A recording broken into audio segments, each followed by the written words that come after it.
Hello friends, welcome back to our channel. இந்த video பார்த்துட்டு இருக்கிற எல்லாருக்கும் பெரிய பெரிய வணக்கம். இன்னைக்கு நம்ம வீடியோவில் என்ன பார்க்க போகிறோம்னா, கேழ்வரகு சாப்பிட்றதுனால நம்மளுக்கு கிடைக்கக்கூடிய நன்மைகள் தான் பார்க்க போகிறோம். அரிசி கோதுமைக்கு பதிலாக நம்ம எல்லாரும் அடிக்கடி யூஸ் பண்ணக்கூடிய ஒரு சிறுதானியம் தான் கேழ்வரகு. கேழ்வரகை நம்ம அரியம், கேவரு, ராகி, கேப்பைன்னு பல பேர் வச்சு கூப்பிடுறோம். 7 மாச குழந்தையிலிருந்து 70 வயசுக்கு மேலானவர்கள் வரைக்கும் இந்த கேழ்வரகை ஈஸியாக எடுத்துக்கலாம்.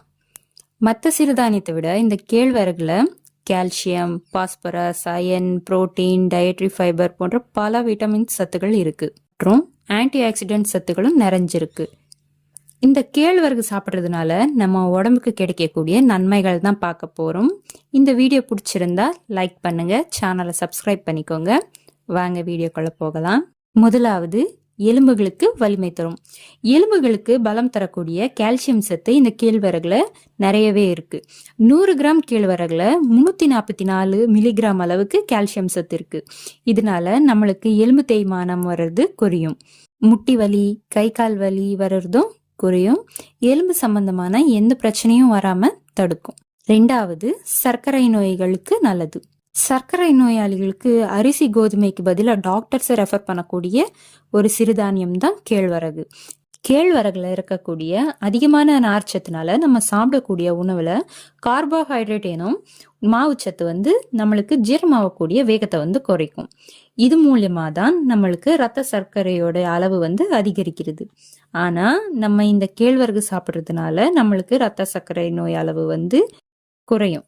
சர்க்கரை நோய் இருக்கிறவங்க கேழ்வரகை கஞ்சியாகவும் இல்லை கூழாகவும் குடிக்கிறத விட ஏதாச்சும் ஒரு கீரையை சேர்த்து ரொட்டியாகவும், அப்படி இல்லைன்னா ஏதாச்சும் பருப்பு சேர்த்து கொழுக்கட்டையை மாதிரி அப்படின்னா ஸ்வீட் சேர்க்காம, எந்த ஒரு சர்க்கரையாகட்டும் இல்லை வேற ஏதாச்சும் வெல்லம் அந்த மாதிரி எதுவுமே சேர்க்காம ஒரு கொழுக்கட்டை மாதிரி செஞ்சு சாப்பிடலாம். ஏன்னா கஞ்சியோ இல்லை கூழாவோ சாப்பிடும்போது அதுவும் ராகியுமே இப்போ ஒரு மாவுச்சத்து சேர்ந்தது தான். ஆனா அது கொஞ்சம் கம்மி.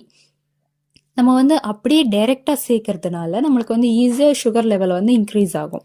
ஸோ அந்த மாதிரி இல்லாம நம்ம ஒரு ரொட்டியாகவும் கொழுக்கட்டையாகவும் சாப்பிடும்போது நம்மளுக்கு அது சரியா கரெக்டா இருக்கும். 3வது, மலச்சிக்கல் அப்படின்னா கான்ஸ்டிபேஷன் தடுக்கும். நம்ம சாப்பிடக்கூடிய உணவுல போதுமான அளவுக்கு நார்ச்சத்து இல்லாததுனால நம்மளுக்கு சரியா செரிமானம் ஆகாம மலச்சிக்கல் ப்ராப்ளம் வரும். நம்ம சாப்பிடக்கூடிய அரிசி கோதுமை விட கேழ்வரகுல அதிகமான நார்ச்சத்து இருக்கு. ஸோ இது நம்ம பெருங்குடலை சுத்தப்படுத்தி மலம் கழிக்கிறதுக்கு உதவி பண்ணும். கேழ்வரகு நம்ம குடல் ஆரோக்கியத்துக்கு ரொம்பவே நல்லது, ரொம்பவே ஹெல்ப் பண்ணும். நல்லா கிளீனாவும் வச்சுக்கும், நம்ம குடலை ஆரோக்கியமாகவும் வச்சுக்கும். ஸோ கேழ்வரகு நம்ம அடிக்கடி யூஸ் பண்றது ரொம்பவே நல்லது. இது போன்ற பல்வேறு விஷயத்துக்கு நம்ம சேனலை சப்ஸ்கிரைப் பண்ணிக்கோங்க. தேங்க்ஸ் ஃபார் வாட்சிங்.